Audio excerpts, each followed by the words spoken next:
পারিবারিক গল্পে চলছে দীর্ঘ ধারাবাহিক শাদি মোবারক, যেখানে অভিনয় করছেন মোশাররফ করিমের মতো গুণী অভিনয় শিল্পী। রয়েছে আরও অনেক তারকা মুখ। পুবাইলের একটি শুটিং বাড়িতে চলছে শুটিং, সেখান থেকে ঘুরে এসে বিস্তারিত থাকছে প্রতিবেদনে। শহর ছেড়ে খানিক দূরে পুবাইলের শুটিং বাড়িতে তখন ভরদুপুর। শুটিং টিম ব্যস্ত লাইট ক্যামেরা অ্যাকশনের মুখরতায়।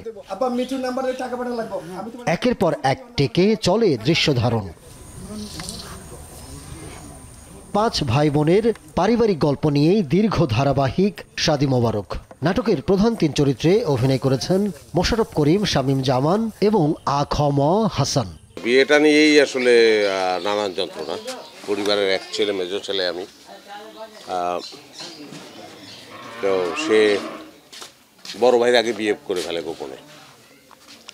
তো সেটা নিয়ে একটা বাড়ির আর কেউ জানে না।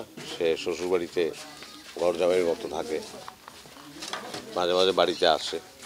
সে একটা অফিসে জব করে, কিন্তু একসময় এই গোপনীয়তাটা থাকে না। আহমেদ শাহাবুদ্দিনের রচনায় পরিচালনা করছেন শামীম জামান। প্রযোজনা রয়েছে রেইন ফরেস্ট। দর্শক কিন্তু খুব ভালোভাবে আমাদের শাদি মোবারক নাটককে অ্যাকসেপ্ট করে নিছেন এবং হিউজ ভিউ হচ্ছে। দর্শকদের কমেন্ট দেখলে বোঝা যাচ্ছে যে দর্শকরা এই নাটকটা অসংখ্য পর্ব দেখতে চান। সো আশা করছি শাদি মোবারক নাটকটা এটা দীর্ঘ থেকে দীর্ঘতর হবে। একটার পর একটা বিয়ে ভাঙতে থাকে, মানে বিয়েটার হয় না। এদিকে ওর বাড়ির বউ আনতে পারে না এরা। একটা পর্যায়ে দেখা যায় ওর বিয়ে আপাতত হচ্ছে না। তারপরে গল্প আগাবে যে বউরা এই বাড়িতে চলে আসবে, ওদের বউরা। তো আমরা একটা অসঙ্গতি নিয়ে কাজ করছি। বিভিন্ন চরিত্রে আরও অভিনয় করছেন রুবেনা রেজা জুই, সমাপ্তি, মিম চৌধুরী সহ অনেকে। আমার চরিত্রটা হচ্ছে শুকতারা শুকু।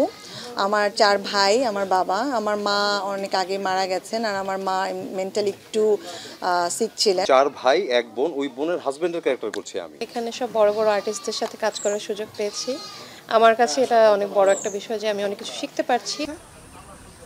প্রচারের পর থেকেই প্রশংসা কুড়াচ্ছে শাদি মোবারক, তাই বেশ দীর্ঘ হবে এর যাত্রা। এই জন্যই বললাম সে উচিত কথা। Ahmed Tauquir, showbiz tonight. এইটাই, আর কিছু না।